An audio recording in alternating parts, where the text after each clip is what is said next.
بزرگان محترم و نوجوانان اسلام،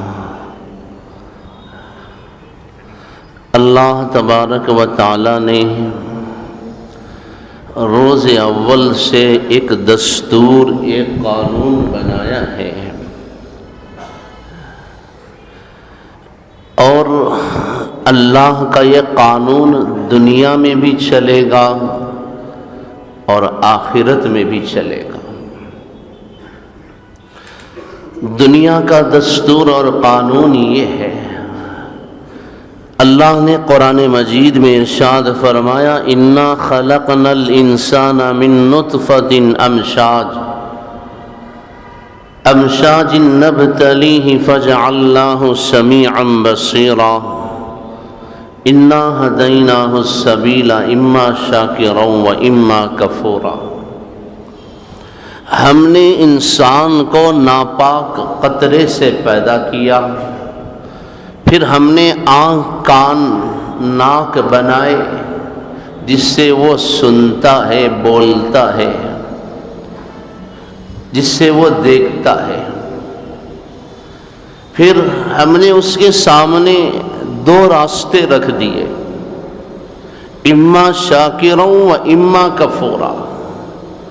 وہ اللہ کا شکر بجا لاتے ہوئے، اسے سجدہ کرتے ہوئے، اس کی نعمتوں پر اس کی تعریف، تحمید، تقدیس، تسبیح بیان کرتے ہوئے زندگی گزارے، یا اس کی ناشکری کرتے ہوئے، کفران نعمت کرتے ہوئے شیطان کا ساتھی بن کر زندگی گزارے۔ دو راستے ہیں، یا تو نیک بن جاؤ یا برے بن جاؤ۔ فَأَلْهَمَهَا فُجُورَهَا وَتَقْوَاهَا۔ ہم نے انسان کے اندر گناہ کے بھی جذبات رکھے ہیں اور نیکی کے بھی جذبات اس کے اندر رکھے ہیں۔ فیصلہ فرمایا، قد افلح من زکاها وقد خاب من دساها۔ وہ انسان کامیاب ہو گیا جو نیکی کے راستے پر چل کر زندگی گزارتا ہے، وہ تباہ اور برباد، ذلیل اور رسوا ہو گیا جو شیطان کے راستے پر زندگی گزارتا ہے۔ اور انہی دو چیزوں پر اللہ تعالیٰ فیصلہ فرمائیں گے قیامت کے دن۔ قیامت کے دن یہی دو چیزیں ہیں، اللہ تبارک و تعالیٰ فیصلہ فرما دیں گے، فریق فی الجنہ و فریق فی السعیر، کہ ایک جماعت جنت میں جائے گی اور ایک جماعت جہنم میں جائے گی۔ ایک فریق جنتی اور دوسرا فریق جہنمی۔ فَمِنْهُمْ شَقِيٌّ وَسَعِيدٌ۔ ان میں دونوں قسم کے آدمی ہوں گے، ان میں نیک بخت بھی ہوں گے اور بدبخت بھی ہوں گے۔ قُلْ إِنَّ الْأَوَّلِينَ وَالْآخِرِينَ لَمَجْمُوعُونَ إِلَى مِيقَاتِ يَوْمٍ مَّعْلُومٍ۔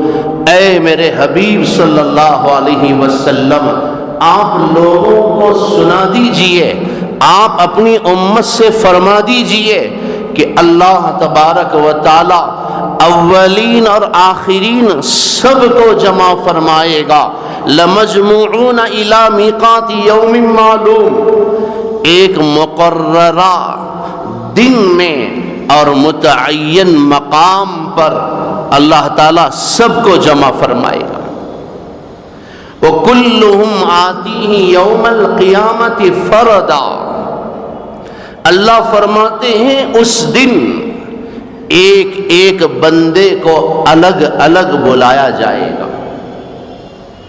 وَقَالَ الْإِنسَانُ يَوْمَئِذٍ أَيْنَ الْمَفَرُّ يُنَبَّأُ الْإِنسَانُ يَوْمَئِذٍ بِمَا قَدَّمَ وَأَخَّرَ۔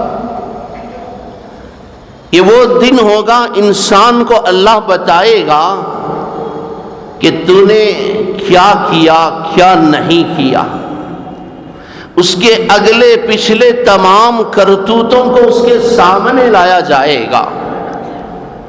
اس دن انسان کہے گا یقول الانسان یومئذ این المفر، ہے آج کہیں بھاگنے کا مقام، ہے آج کوئی ایسی جگہ جہاں بھاگ کر چھپ کر پناہ لی جائے۔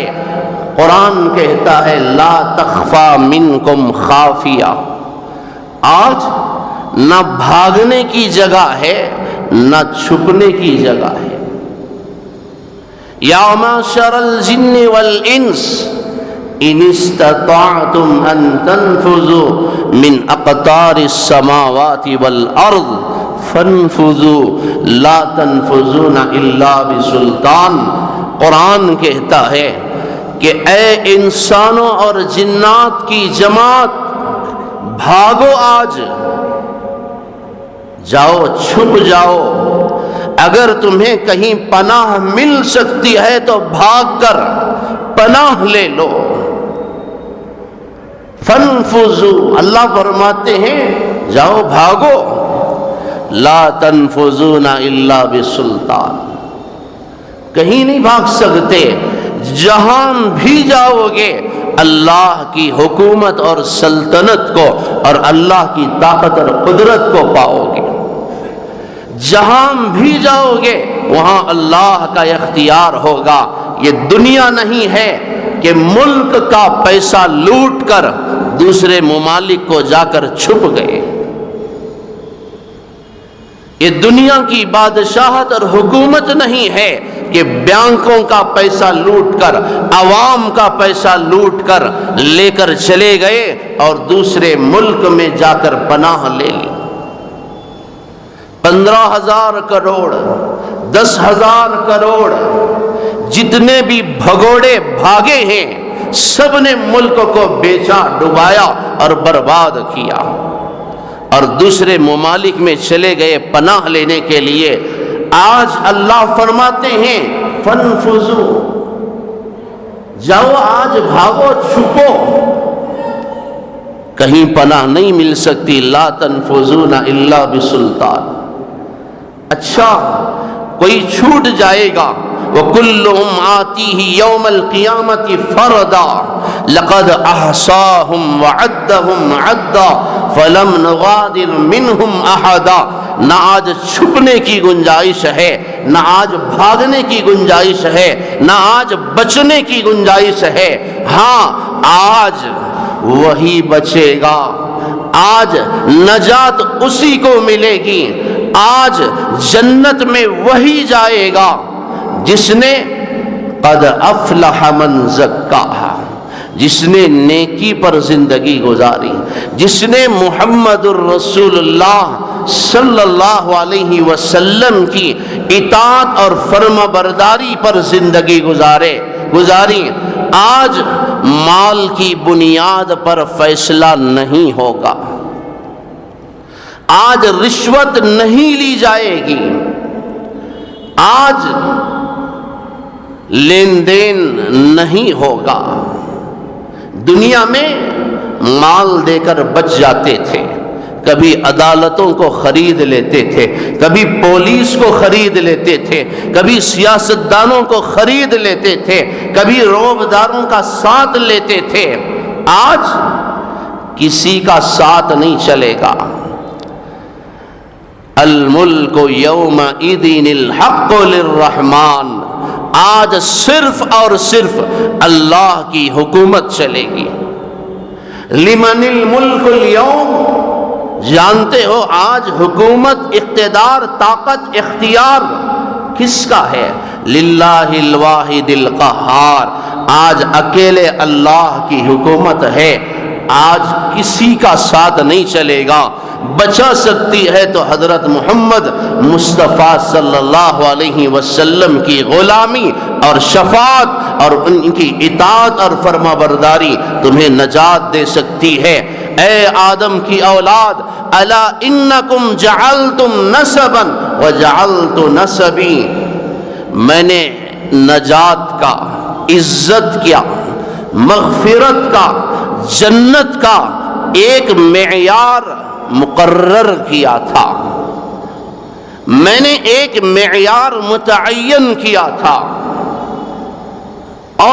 نے بھی عزت کا ایک معیار مقرر کیا، جعلت اکرمکم اتقاکم، میں نے عزت کا معیار تقوی کو بنایا تھا، میں نے نجات اور مغفرت کا معیار نیکی کو بنایا تھا، نیک عمل کو بنایا تھا، ولیکن ابیتم، لیکن تم لوگوں نے انکار کیا، تم نے کہا فقلتم ان فلان ابن فلان خیر من فلان ابن فلان، تم نے کہا نہیں فلاں ابن فلاں، فلاں کا بیٹا فلاں وہ بہتر ہے، وہ عزت والا ہے، وہ ترقی والا ہے، اور صحیح اور زندگی کا لطف لینے والا، زندگی کا مزہ لینے والا وہ بندہ ہے، کیوں اس کے پاس دولت ہے، کیوں اس کے پاس جائیداد ہے، کیوں اس کے زیر اقتدار سلطنت ہے، اس کا حکم چلتا ہے، وہ عہدیدار ہے۔ تم نے مال کو، منصب کو، جائیداد کو، آل اولاد کو، طاقت اور قوت کو عزت کا معیار بنایا، لیکن آج ان چیزوں پر ہم پانی پھیرتے ہیں۔ آج عزت کا معیار مال نہیں ہے، آج عزت کا معیار عہدہ اور منصب نہیں ہے، آج عزت اسے نہیں ملے گی جو جائیداد پر جائیداد بناتے چلا گیا۔ آج عزت کسے ملے گی؟ جو مال کے اعتبار سے اس کی کوئی حیثیت نہیں تھی، صورت شکل حیثیت کے اعتبار سے اس کا کوئی مقام نہیں تھا۔ آج تم دیکھو گے کہ ابو لہب باوجود عربی ہونے کے، مکی ہونے کے، ہاشمی ہونے کے، امام الانبیاء صلی اللہ علیہ وسلم کا چچا ہونے کے باوجود کتوں کی طرح گھسیٹ کر جہنم رسید کیا جائے گا۔ آج تمہاری آنکھیں دیکھیں گی کہ آج ابو جہل جس مال پر اکڑتا تھا اور جس طاقت اور قوت پر وہ میرے نبی کو ستایا کرتا تھا، میرے نبی کی مخالفت کیا کرتا تھا، آج اسے خنزیر سے زیادہ بدتر بنا کر جہنم میں ڈالا جائے گا۔ آج تم دیکھو گے ابو طالب کے پیر میں آگ کے جوتے پہنائے جائیں گے، حالانکہ وہ مکے کے سردار کہے جاتے تھے۔ آج دولت چلی گئی، یا لیتہا کانت القاضیہ ما اغنا عنی مالیہ ہلک عنی سلطانیہ۔ قرآن اس کی گواہی دیتا ہے، ہائے آج میرے مال نے میرا ساتھ نہیں دیا، ہائے میری بدبختی، آج میرے عہدے اور منصب نے مجھے نجات نہیں دی، ہائے آج میری عزت اور شہرت نے مجھے اللہ کے دربار میں اس کے عذاب سے نہیں بچایا۔ آج تمہاری آنکھیں دیکھیں گی کہ حبشہ کے رہنے والے ایک حبشی کالے کلوٹے سیاہ فام بدصورت غلام کو بڑی عزتوں کے ساتھ نوازا جائے گا۔ آج بلال حبشی کو زمرد یاقوت کے ہیرے جواہرات سے مرصع اور مزین تاج پہنایا جائے گا۔ آج تمہاری آنکھیں دیکھیں گی کہ آج بلال حبشی کو نور کے منبر پر بٹھایا جائے گا۔ حیرت کی بات ہے، جس کے پاس مال نہیں ہے، مال کے اعتبار سے اس کی کوئی حیثیت نہیں، صورت کے اعتبار سے وہ سیاہ ہے۔ میں نے گزشتہ جمعہ عرض کیا تھا، سب سے پہلا حساب لیں گے اللہ تبارک و تعالی حضرت ابو بکر صدیق رضی اللہ تعالی عنہ کا۔ سب سے پہلے رسول اللہ صلی اللہ علیہ وسلم اپنی امت میں سے ابو بکر کو اللہ کے سامنے کھڑا فرمائیں گے۔ حساب سب سے پہلے ہوگا ابو بکر کا، لیکن جنت میں سب سے پہلے کون جائے گا؟ جنت میں سب سے پہلے کس کا قدم پڑے گا؟ جنت میں سب سے پہلے کون داخل ہوگا؟ حدیث میں آتا ہے جب رسول اللہ صلی اللہ علیہ وسلم شفاعت فرمائیں گے، حساب کتاب ختم ہوگا، جنتیوں کو جنت میں جانے کا فیصلہ کر دیا جائے گا، وہاں جنت کا داروغہ فرشتہ رضوان جنت کے دروازے پر آج چابی لے کر، کنجی لے کر کھڑا ہے، آج انتظار کر رہا ہے۔ جنت کا فرشتہ بھی جس کے لیے جنت کو سنوارا گیا، جس کے صدقے میں جنت کو بنایا گیا اور جس کے لیے جنت کو مزین کیا گیا، آج وہ ہستی آنے والے ہیں، آج جنت کا افتتاح ہونے والا ہے، آج جنت کا اناگریشن ہے، آج جنت جس کے انتظار میں تھی آج وہ ہستی آ رہی ہے۔ فرشتہ بھی آج سر جھکائے ہاتھ میں چابی لے کر کھڑا ہے، سارے انبیاء علیہم السلام کھڑے ہیں، ساری انسانیت انتظار میں ہے۔ آج اس دروازے پر آدم علیہ السلام کھڑے ہیں، جنت کا دروازہ کھلنے کے لیے تیار نہیں۔ آج ابراہیم خلیل اللہ علیہ السلام انتظار میں کھڑے ہیں، جنت کا دروازہ بند ہے۔ 1000 سال تک دین اسلام کی خدمت کرنے والا، تبلیغ کرنے والا نبی نوح علیہ السلام آج جنت کے دروازے پر کھڑا ہے، جنت کا دروازہ بند ہے۔ موسیٰ کلیم اللہ، عیسیٰ روح اللہ، آدم صفی اللہ، سب کے سب آج جنت پر انتظار میں کھڑے ہیں کہ یہ دروازہ کھلے تو اندر جائیں، لیکن فرشتے کو کسی اور کا انتظار ہے۔ نہیں، وہ ہستی آنے دو جس کے لیے، جس کے صدقے میں اللہ نے یہ بنایا ہے۔ آئیں گے میرے اور آپ کے آقا حضرت محمد مصطفیٰ صلی اللہ علیہ وسلم۔ اللہ تعالیٰ اپنے شایان شان آپ کے لیے سواری کا انتظام فرمائیں گے، آپ بڑی عزتوں کے ساتھ اس سواری پر آپ تشریف فرما ہو جائیں گے۔ حضرات محدثین نے لکھا اس سواری کی لگام، اس کی مہار، اس کی رسی رسول اللہ صلی اللہ علیہ وسلم کے ہاتھوں میں تھمائی جائے گی، اللہ کے رسول صلی اللہ علیہ وسلم اسے نیچے ڈال دیں گے۔ اللہ کے رسول صلی اللہ علیہ وسلم اب اس سواری کی لگام، اس کی مہار، اس کی رسی پکڑ کر کون جائے گا؟ آج رسول اللہ صلی اللہ علیہ وسلم کی جنت کی سواری تیار، ڈرائیور نہیں ہے، اسے لے کر چلنے والے کون ہیں؟ فرشتہ پوچھے گا، اے اللہ تیرے حبیب سوار ہو چکے ہیں، جنت کی رسی، اونٹنی کی مہار، اس سواری کی لگام کون پکڑے گا؟ اسے لے کر کون آگے چلے گا؟ میرے محترم بھائیوں، وہاں عبد الرحمن ابن عوف کو نہیں بلایا جائے گا جو صحابہ میں سب سے بڑا مالدار تھا، وہاں عثمان غنی کو نہیں بلایا جائے گا جن کے پاس دولت تھی، وہاں حضرت علی مرتضیٰ کو نہیں بلایا جائے گا جو داماد رسول ہیں۔ اللہ فرمائیں گے این البلال، بلال کہاں ہے؟ وہ بندہ کہاں ہے؟ وہ سیاہ فام انسان جسے میرے لیے اس کے گلے میں توق ڈال کر مکے کی گلیوں میں گھسیٹا جاتا تھا۔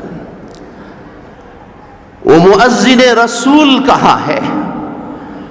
وہ کعبۃ اللہ کی چھت پر کھڑے ہو کر اللہ کا نام لینے والا، اللہ کو پکارنے والا، وہ کہاں ہے؟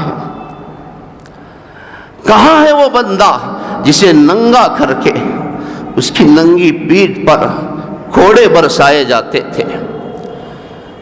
کہاں ہے وہ بندہ ننگی پیٹھ جس کے گلے میں کھجور کی رسی ڈال کر مکۃ المکرمہ کے وہ اوباش، وہ بدبخت نوجوان مکۃ المکرمہ کی پتھریلی زمین پر جسے کھینچا کرتے تھے؟ کہاں ہے وہ بندہ جسے مار پڑتی تھی تو بجائے آہ اور واہ کہنے کے احد کہتا تھا؟ بلاؤ بلال کو، آج اس کی قربانی کی قیمت ہم لگائیں گے، آج اس کی محنت، اس کی جد و جہد، اس کی عبادت اور اس کے ان کارناموں کا بدلہ آج ہم نہیں دیں گے۔ دنیا کیا دے گی؟ ان اجریہ الا علی اللہ ما اسألکم علیہ اجرا، نبیوں نے کہا میں تم سے کوئی امید نہیں رکھتا، تم میری اجرت کیا دو گے؟ تمہارے اندر وہ طاقت نہیں ہے کہ میری خدمت کا تم معاوضہ دے سکو۔ ان اجریہ الا علی اللہ، میرا اجر تو اللہ دے گا۔ مؤذن کی اذان کے ایک کلمے کا بدل نہیں بن سکتی تمہاری تنخواہ۔ مصلی پر کھڑے ہو کر نماز پڑھانے والے امام کے اللہ اکبر کا بدل اور اس کا بدلہ نہیں بن سکتی تمہاری دی جانے والی تنخواہ۔ تمہارے ہدایے یا تمہارے تحائف اس کا بدل ہو نہیں سکتا۔ ما اسألکم علیہ اجرا ان اجریہ الا علی اللہ۔ دنیا کا دستور تو یہ ہے جب تک لوگوں کی تعریف کی جائے مولانا بڑے اچھے ہیں، جب تک ان کے نام لیے جاتے رہیں بڑے زبردست مولانا، مولانا کی تقریر بڑی زبردست، اور جب کوئی ایسا کلمہ کہہ دیا جائے جن میں وہ خود مبتلا ہوتے ہیں، مولانا بہت خراب، مولانا ایسے ہیں ویسے ہیں، لوگوں کی آہ اور واہ کا کوئی اعتبار نہیں ہے، اور ان کے انکار اور نکیر کا کوئی اعتبار نہیں ہے۔ اللہ کا راضی ہونا یہ بڑی بات ہے، اللہ کی ناراضگی یہ سب سے بڑی بربادی ہے۔ لوگوں کو آج تک دنیا کے کسی بندے نے نہ خوش کیا ہے نہ آئندہ کوئی کر سکے گا۔ لوگ نبی سے خوش نہیں ہوئے تو آپ سے مجھ سے کہاں خوش ہوں گے؟ لوگوں نے اللہ اس کے رسول کو نہیں چھوڑا تو میری اور آپ کی کیا اوقات اور حیثیت ہے؟ قرآن کہتا ہے اے میرے حبیب صلی اللہ علیہ وسلم، جب بھی تو ان کے سامنے سے گزرتا ہے وَإِذَا رَأَوْكَ إِن يَتَّخِذُونَكَ إِلَّا هُزُوًا، جب بھی آپ ان کے سامنے سے گزرتے ہیں یا آپ کو گالیاں دیتے ہیں، آپ کا مذاق اڑاتے ہیں۔ جب نبیوں کو لوگوں نے گالیاں دی تو میری کیا اوقات ہے، آپ کی کیا حیثیت ہے؟ قِيلَ إِنَّ اللَّهَ ذُو وَلَدٍ، شاعر نے کہا، عربی شاعر کہتا ہے لوگوں کے ان کرتوتوں کو، ان کے احوال کو اپنے شعر کا حصہ بناتا ہے۔ لوگوں نے اللہ کو بچے والا کہا حالانکہ اس کی ذات پاک ہے۔ قیل ان اللہ ذو ولد، لوگوں نے کہا عزیر، عیسیٰ نعوذ باللہ اللہ کے بیٹے ہیں، مریم اللہ کی بیوی ہے نعوذ باللہ۔ وَإِنَّ الرَّسُولَ قَدْ كَهَنَا، لوگوں نے رسول کو، نبی کو، امام المرسلین کو کیا کہا؟ مجنون، پاگل، دیوانہ۔ آگے شاعر کہتا ہے مَا نَجَى اللَّهُ وَرَسُولُهُ مِن لِّسَانِ الْوَرَىٰ وکیف انا، لوگوں کی زبان سے، لوگوں کی سازشوں سے، لوگوں کی شرارتوں سے، لوگوں کے مکر و قید سے، لوگوں کی ظلم، ان کی زیادتی سے، ان کے ستم سے، ان کی بددیانتی سے رسول نہیں بچ سکے، نبی نہیں بچ سکے، تو تیری میری کیا حیثیت ہے؟ اس لیے کوئی اعتبار نہیں ہے۔ آج تک دنیا میں کوئی انسان ایسا پیدا ہی نہیں ہوا کہ جو 100 آدمیوں کو خوش رکھ سکے۔ آج بلاؤ بلال حبشی کو، آج ہم اس کی قربانی کی قیمت لگاتے ہیں، آج ہم بتاتے ہیں کہ ہماری نگاہ میں اس کی کیا حیثیت تھی، اس کا کیا مرتبہ تھا، اس کی کیا عزت تھی، وہ کیسا بندہ تھا۔ میرے محترم بھائیوں، وہ کیا دن ہوگا، ابو لہب دیکھے گا، امیہ بن خلف دیکھے گا، عاص ابن وائل دیکھے گا، ابو جہل دیکھے گا۔ یہ تو ہے جسے ہم جوتے مارتے تھے، جس پر ہم تھوکتے تھے اور جسے ہم گالیاں دیتے تھے، آج اللہ نے اسے وہ عزت دی۔ آج بلال حبشی امام الانبیاء صلی اللہ علیہ وسلم کے سواری کی مہار اور ان کی لگام اپنے ہاتھ میں پکڑ کر جنت میں سب سے پہلے بلال حبشی قدم رکھ رہا ہے، اور بعد میں پوری انسانیت جا رہی ہے۔ جنت میں سب سے پہلے جانے والا غلام ہے، نوکر ہے، سیاہ فام ہے، مسجد کا مؤذن ہے، مسجد کا خادم ہے۔ وہاں اللہ نے بڑے بڑے مالداروں کو یاد نہیں کیا۔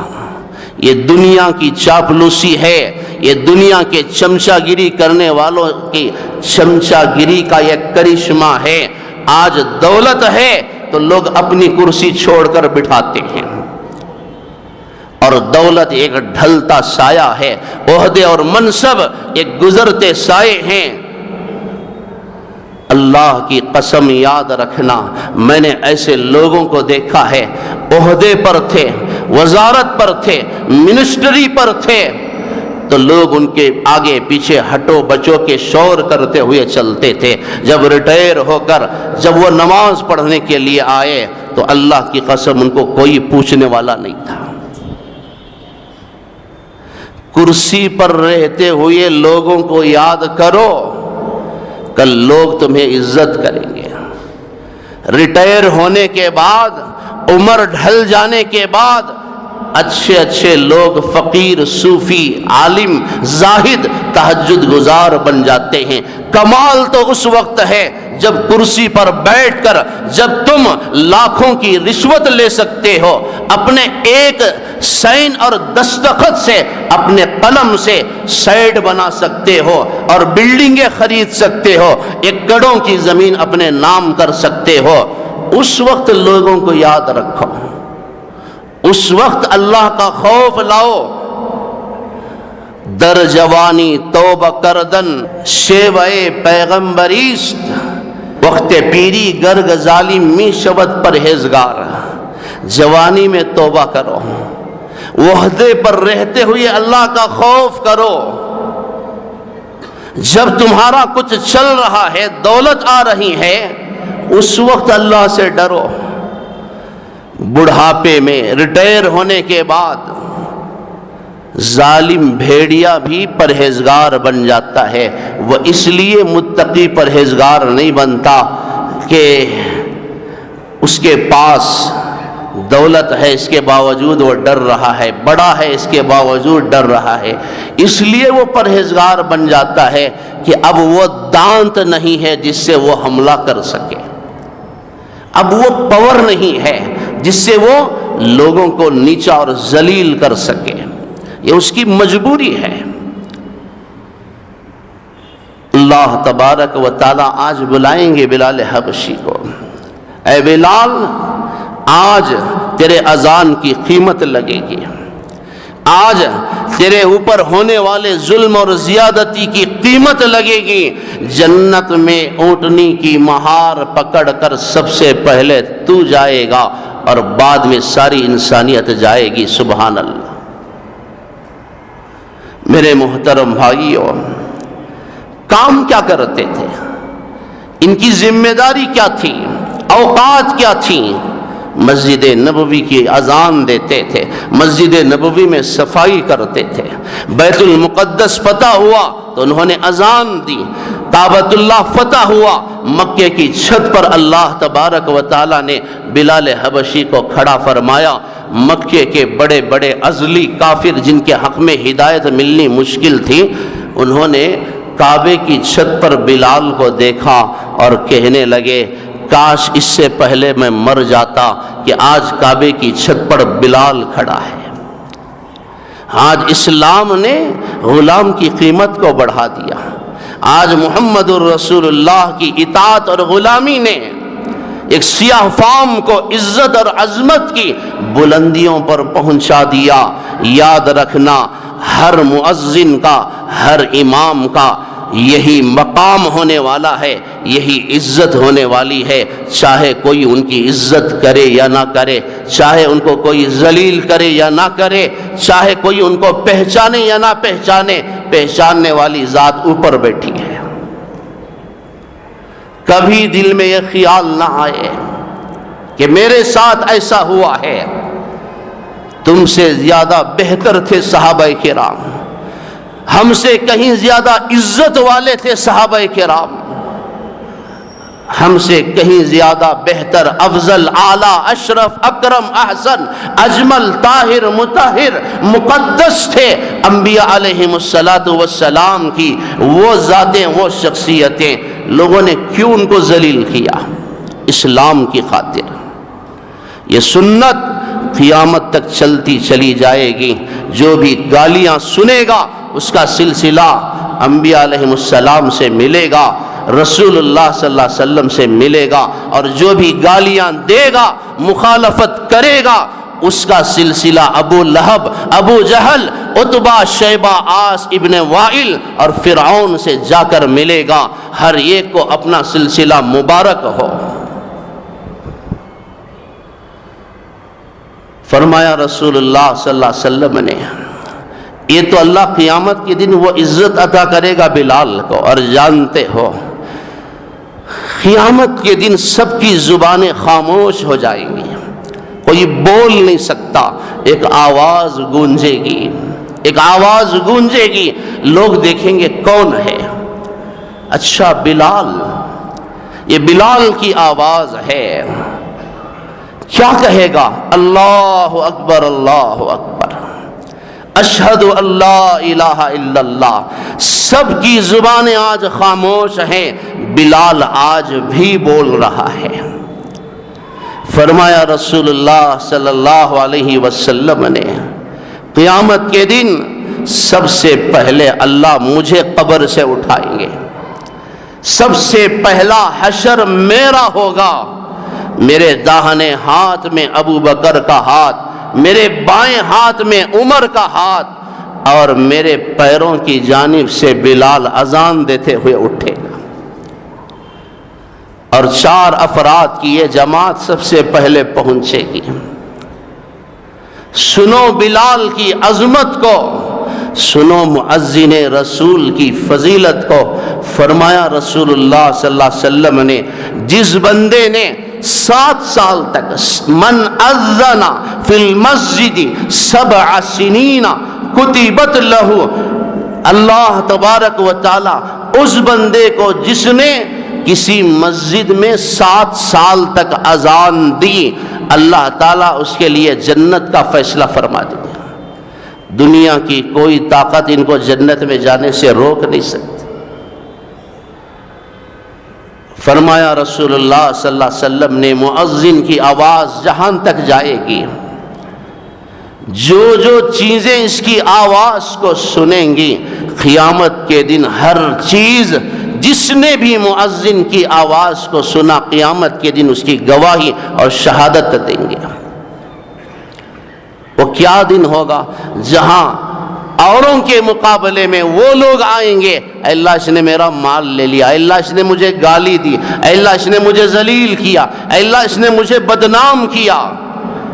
اور یہ وہ ایک بندہ خوش نصیب ہوگا جس میں حق میں پتھر بھی گواہی دے گا، اللہ اس کی اذان کو میں نے بھی سنا ہے، درخت کے پتے گواہی دیں گے، قبرستان کے مردے گواہی دیں گے، یہ سڑک پر چلنے والے، یہ انسانیت گواہ بنے گی، یہ مسجد کے ممبر و محراب، یہ مسجد کے در و دیوار اس کے حق میں گواہی دیں گے۔ وہ کیا شان ہوگی قیامت کے دن۔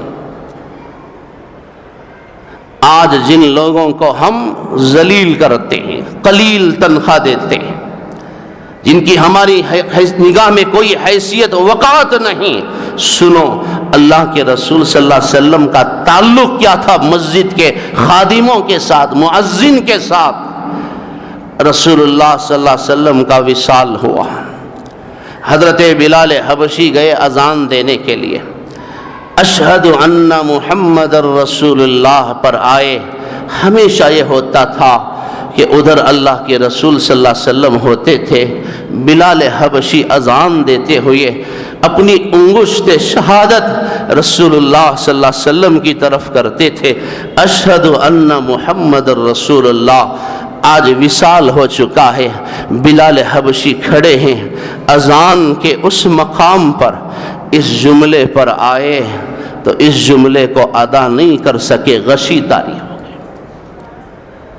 آج اللہ کے رسول سامنے نہیں ہے، بڑی مشکل سے اذان کو مکمل کیا، آئے سیدھے حضرت ابو بکر صدیق رضی اللہ عنہ کے پاس، کہنے لگے ابو بکر یہ بتاؤ کہ تم نے مجھے اپنے لیے آزاد کیا تھا یا اللہ کے لیے؟ اگر تم نے مجھے اپنے لیے آزاد کیا ہے تو یہ غلام تمہارے سامنے ہے، میں تمہاری خدمت میں حاضر ہوں، تمہارا مجھ پر حق ہے۔ اگر تم نے اللہ کے لیے مجھے آزاد کیا تھا تو اجازت دو، میں مدینہ چھوڑنا چاہتا ہوں، مدینے میں اب رہ نہیں سکتا، اللہ کے رسول صلی اللہ علیہ وسلم ہی نہ رہیں تو میری کیا اوقات، میں کیسے گزارا کر سکوں گا؟ میں سمجھتا ہوں کہ اب میں اذان نہیں دے سکتا، ان کا فراق، ان کی جدائی مجھے برداشت نہیں، مجھے اجازت دیجئے، میں اسلامی سرحدوں میں جاؤں گا اور جہاد کی عبادت میں شامل ہو جاؤں گا۔ قربان جائیں ان کے قدموں سے، ان کی جوتیوں سے اٹھنے والی دھول پر۔ حضرت ابو بکر صدیق رضی اللہ عنہ نے فرمایا کہ بلال جا، میں تجھے کیسے روک سکتا ہوں؟ میں نے تجھے اللہ کے لیے آزاد کیا ہے، تجھ پر میرا کوئی حق نہیں ہے، تو اللہ کے لیے آزاد ہے۔ اب جو توشہ باندھ کر، سامان سفر تیار کر کے جب مسجد نبوی کو چھوڑ کر، مدینہ المنورہ کو چھوڑ کر اسلامی سرحدوں میں داخل ہوئے، مدینہ المنورہ کی آبادی سے باہر نکل گئے، بہت دور چلے گئے، 6 مہینے کا عرصہ گزر گیا، 6 مہینے گزر گئے، واپس پلٹ کر نہیں آئے، 6 مہینے گزر گئے، رسول اللہ صلی اللہ علیہ وسلم کا وصال ہو چکا ہے۔ مسجد نبوی کی وہ در و دیوار، وہ ممبر و محراب بلال کی آواز اور اس کی اذان کے لیے ترس رہے تھے، تڑپ رہے تھے، بے چین تھے۔ حضرات صحابہ کرام بے چین تھے کہ بلال مدینہ چھوڑ کر چلے گئے، مدینے کی گویا روح نکل گئی ہے، مدینہ المنورہ کا گویا نور چلا گیا، وہ کائنات کا سورج زمین میں جا کر دفن ہو گیا اور بلال مدینہ چھوڑ کر چلا گیا۔ ساری امت گویا اس وقت کی بے چین ہے، کبھی تو بلال مدینے میں قدم رکھے۔ حضرات محدثین نے لکھا ہے 1,00,000 صحابہ کرام جہاد کو جا چکے ہیں، ان میں سے بھی ہر ایک صحابی کے 6 مہینے کا وقت گزر چکا ہے، لیکن بڑی حیرت کی بات ہے، بڑے تعجب کی بات ہے، 1,00,000 صحابہ میں سے کسی صحابی کے خواب میں رسول اللہ صلی اللہ علیہ وسلم کی زیارت نہیں ہوئی۔ خواب میں زیارت اگر کسی کو نصیب ہوئی ہے تو وہ بلال حبشی رضی اللہ عنہ ہے۔ 6 مہینے کے انتظار کے بعد ایک دن حضرت بلال حبشی رضی اللہ عنہ ملک شام جا چکے ہیں، آرام فرما ہیں، خواب میں رسول اللہ صلی اللہ علیہ وسلم کی زیارت سے مشرف ہوتے ہیں۔ خواب میں رسول اللہ صلی اللہ علیہ وسلم نے ایسے دکھ کا اظہار فرمایا، خواب میں بلال حبشی سے ایسا گلہ کیا۔ بلال حبشی سے خواب میں امام الانبیاء صلی اللہ علیہ وسلم شکایت کرتے ہیں، گلہ کرتے ہیں۔ خواب کو دیکھ کر حضرت بلال حبشی فوراً تڑپ کر اٹھ گئے، فجر کے وقت کا انتظار نہیں کیا اور فوراً اٹھ کر وضو فرمایا، 2 رکعت نماز ادا فرمائی اور بیوی سے کہنے لگے اب میں یہاں سے جا رہا ہوں۔ اب خواب میں رسول اللہ صلی اللہ علیہ وسلم نے کیا گلہ فرمایا، کس دکھ کا اظہار فرمایا؟ خواب میں رسول اللہ صلی اللہ علیہ وسلم نے بلال سے کیا شکایت فرمائی؟ اور اس خواب کو سن کر یہ تڑپ کیوں جاتے ہیں؟ فوراً سامان سفر تیار کرتے ہیں۔ وہ خواب کیا تھا، رسول اللہ صلی اللہ علیہ وسلم نے کیا فرمایا اور اس سے ہمیں کیا سبق ملتا ہے، اس پورے واقعہ سے ہمیں کیا عبرت ملتی ہے، ان کی تمام تر تفصیلات انشاءاللہ آئندہ جمعہ آپ حضرات کی خدمت میں عرض کروں گا۔ اللہ تبارک و تعالی ہم تمام کو ایک دوسرے کی عزت احترام نصیب فرمائے، ہم جیسے گنہگاروں کو بھی اللہ تبارک و تعالی ان نیک بندوں کی خدمت کا شرف عطا فرمائے، اللہ تعالی ان کے ساتھ ہمارا حشر فرمائے۔ وآخر دعوانا الحمدللہ رب العالمین۔